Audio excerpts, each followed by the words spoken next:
দেখলে মনে হবে কৃষক কৃষি জমিতে ধান গাছ রোপণ করছে, কিন্তু ঘটনা সেটা না। রাস্তা এতটাই খারাপ যে গ্রামের মানুষ কাদা রাস্তায় ধান গাছ লাগিয়ে প্লাকার্ড হাতে বিক্ষোভ দেখাচ্ছে রাস্তা সারাইয়ের জন্য।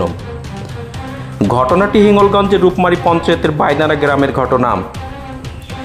এই গ্রামের যে রাস্তা, সেই রাস্তা দিয়ে কয়েক হাজার মানুষ প্রতিদিন যাতায়াত করে।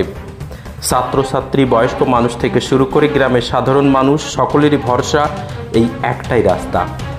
কিন্তু সেই রাস্তা দীর্ঘ কয়েক বছর ধরে এই রকম বেহাল অবস্থায় রয়েছে।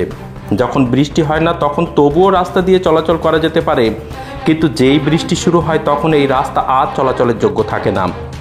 এতটাই বাজে অবস্থা হয়ে যায়, হাঁটু পর্যন্ত কাদা মাড়িয়ে রাস্তা পার হতে হয়, যে কারণে সমস্যায় পড়তে হয় মানুষের। অসুস্থ মানুষকে চিকিৎসা করাতে নিয়ে যাওয়া সম্ভব হয় না, তাই এলাকার মানুষ বিক্ষোভে ফেটে পড়ে। তাদের দাবি অবিলম্বে রাস্তা সারাই করতে হবে। আপনাদের বিক্ষোভ কিসের জন্য? আমাদের বিক্ষোভ এই রাস্তার জন্য। এই রাস্তা আমফান থেকে এই রাস্তা আমাদের খারাপ, আমরা হাঁটাচলা করতে পারি না, আমরা বাজারঘাটে যেতে পারি না, বাচ্চারা স্কুল যেতে পারি না, সামনে ICDS SSK টিউশানি বাচ্চাদের কাদায় যেতে পারে না, আমরা কোলে করে নিয়ে যেতে হয়। একটা অসুস্থ মানুষকে নিতে গেলে খুবই অসুবিধা, তাদেরকে ঘাড়ে করে কিংবা দোলায় করে নিয়ে যেতে হয়। এবং আমাদের এই বিক্ষোভ আমরা অনেক দিন ধরে চালিয়ে যাব। এখানে যদি কোনো পুলিশ কিংবা পুলিশের গাড়ি আসে আমরা এখানে আসতে দেব না, এবং আমাদের এই দাবি মানতে হবে।